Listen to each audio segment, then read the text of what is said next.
Imagine for a second that you're standing in a grocery store. You have a $100 bill in your hand. You look at the groceries in your cart, and then you look at that bill. Now, imagine a man walks up to you, takes that $100 bill, tears off a $20 strip from the side, hands the remaining 80 back to you, and walks away. You'd be outraged. You'd call the police. You'd demand your money back. But here is the terrifying reality. That man is real. He is in your bank account right now. He is in your wallet. And he is doing exactly that to your life savings every single year. But because he isn't physically tearing the paper, you're letting him get away with it. In fact, you're probably thanking him for keeping your money safe. If you believe that the path to wealth is through a high-interest savings account, you are living in a financial hallucination. You are playing a game that was rigged against you before you were even born. In the next 25 minutes, I am going to show you why saving is the fastest way to stay broke, how the banking system is harvesting your hard work, and the exact exit ramp you need to take before your retirement fund turns into pocket change. The rules of money have changed. If you don't change with them, you aren't just standing still, you're sinking. 1. The melting ice cube effect. To understand why your savings are killing your future, we have to look at the purchasing power of the dollar. Most people look at the numbers on their bank screen and think that's their wealth. It isn't. Wealth isn't digits. Wealth is what those digits can buy. Since 1913, the US dollar has lost over 96% of its value. If you had $100 in 1913, you could buy a luxury suite, a fine dinner, and a month's worth of groceries. Today, that same $100 might get you a pair of mid-range sneakers. The paper is the same. The ink is the same. But the value has evaporated. When you put money in a savings account, you are effectively buying a melting ice cube. If you put an ice cube in the freezer, it stays solid. But our economy isn't a freezer. It's a furnace. Between inflation, the expansion of the money supply, and the rising cost of living, your ice cube is shrinking by 5% to 10% every single year in real-world terms. If you have $50,000 in savings today, and inflation is only 7% in 10 years, that $50,000 will still say $50,000 on the screen, but it will only buy what $25,000 buys today. You worked for $50,000 worth of your life, but the system only allowed you to keep half of it. That is a 50% tax on your existence. 2. The fractional reserve scam. Why does the bank want you to save? Because you are their cheapest source of raw material. When you deposit $10,000 into a savings account, the bank doesn't put it in a box with your name on it. Through a process called fractional reserve banking, they keep a tiny fraction, sometimes as low as 0%, and lend the rest out. They take your $10,000 and lend it to someone for a credit card at 24% interest. They lend it for a mortgage at 7%. They lend it to a corporation at 9%. And in return for providing the fuel for their massive profit machine, they give you a high-yield interest rate of maybe 1% or 2%. You are taking 100% of the risk. If the bank fails, you rely on a government insurance policy. If inflation spikes, you lose purchasing power.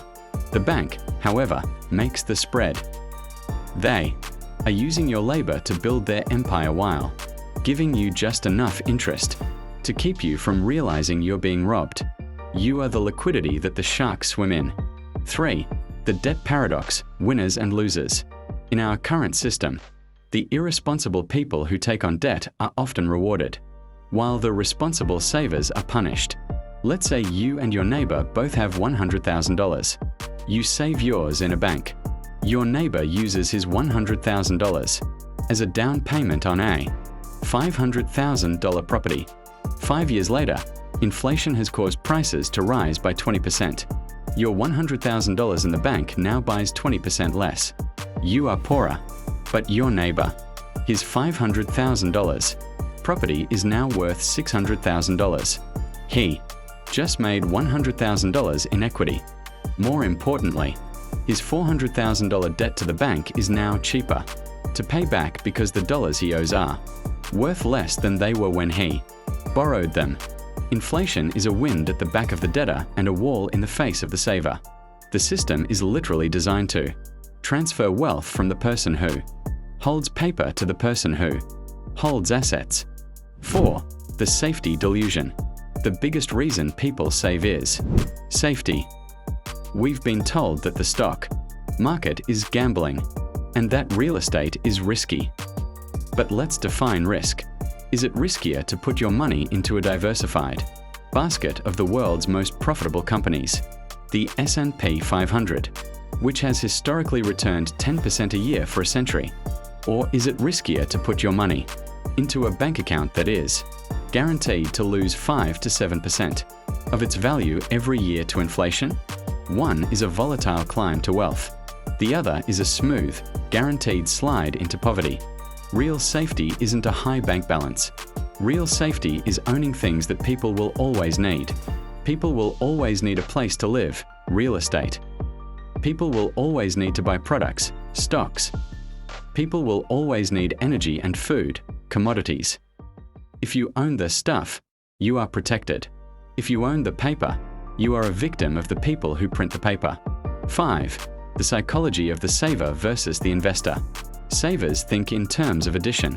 Investors think in terms of multiplication. A saver thinks, if I save $1,000 a month for 30 years, I'll have $360,000.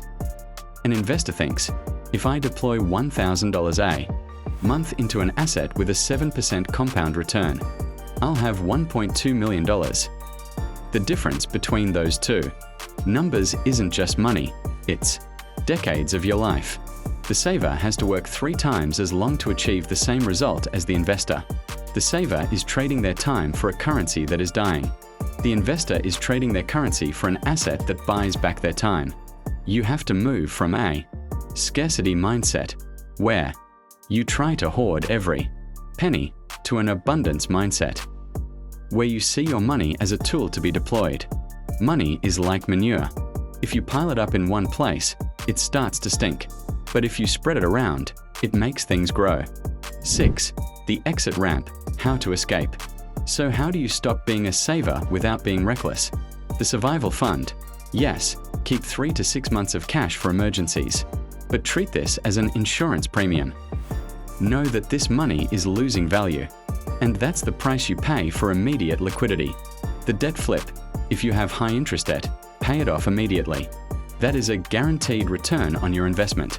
Asset acquisition. Stop saving and start buying. Buy low-cost index funds. Buy rental properties if you can. Buy small pieces of digital assets like Bitcoin if you understand the risk. The goal is to get your cash-to-asset ratio as low as comfortably possible. Invest in your earning machine. The one asset that inflation can never touch is your ability to produce value. Your skills, your knowledge, and your network. If you are a master of your craft, you can always charge more as the dollar loses value. We are living in a time where playing it safe is the most dangerous thing you can do. The people who are waiting for things to go back to normal are going to wake up in 10 years with a bank account full of numbers and a life full of regret. You've watched this far because you know something is wrong.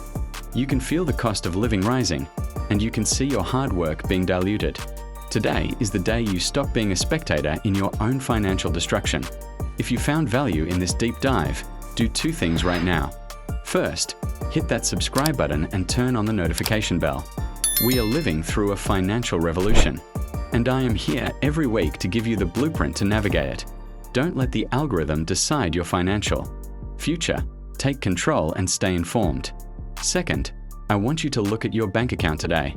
Calculate how much dead capital you have sitting there, money that isn't working for you. Pick one asset, do your research, and move just 10% of that stagnant cash into something productive this week. Stop saving for a future that is being printed away. Start building a legacy that lasts. Leave a comment below with the word owner if you are committing today to stop being a saver and start being an asset owner. I'll be jumping into the comments to chat with you. Thanks for watching. I'll see you in the next one.